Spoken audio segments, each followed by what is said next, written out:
16,22% или 1828 гласачи. Толку граѓани вчера се изјасниле на референдумот во општина Ново Село, со што оваа погранична општина во Струмичко и официјално е со најмала излезност во државата.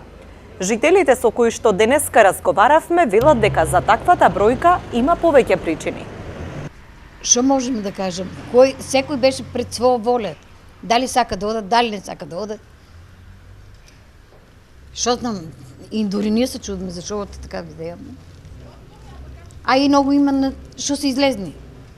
Са има цели фамилии. Ај, од пролетта беа по двојца, тројца, а са има уснај што се и жени, сите се извличаа нагоре. И за това веќе и толку свет има. У една куќа има по 10 души, а са нема никој.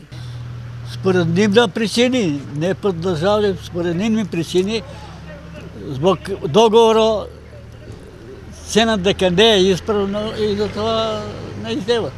На избирачкиот список се запишани 11.273 гласачи, но мештаните сметаат дека со миграцијата реалната бројка гласачи е преполовена.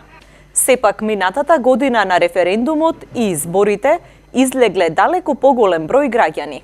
Излезеноста на вчерашниот референдум е речиси двојно помала од излезеноста на минатогодишниот референдум, кога жителите на оваа општина одлучуваа дали се за или против отворање на рудникот и ловица штука. Излезеноста пак на минатогодишните локални избори беше околу 42%. Општина Ново Село летото стана позната и по градоначалникот Боро Стојчев, кој со сопругата и синот беше фатен во шверц на цигари преку македонско-бугарската граница. Тој е осуден на 18 месеци затвор и во притвор ја чека правосилноста на пресудата.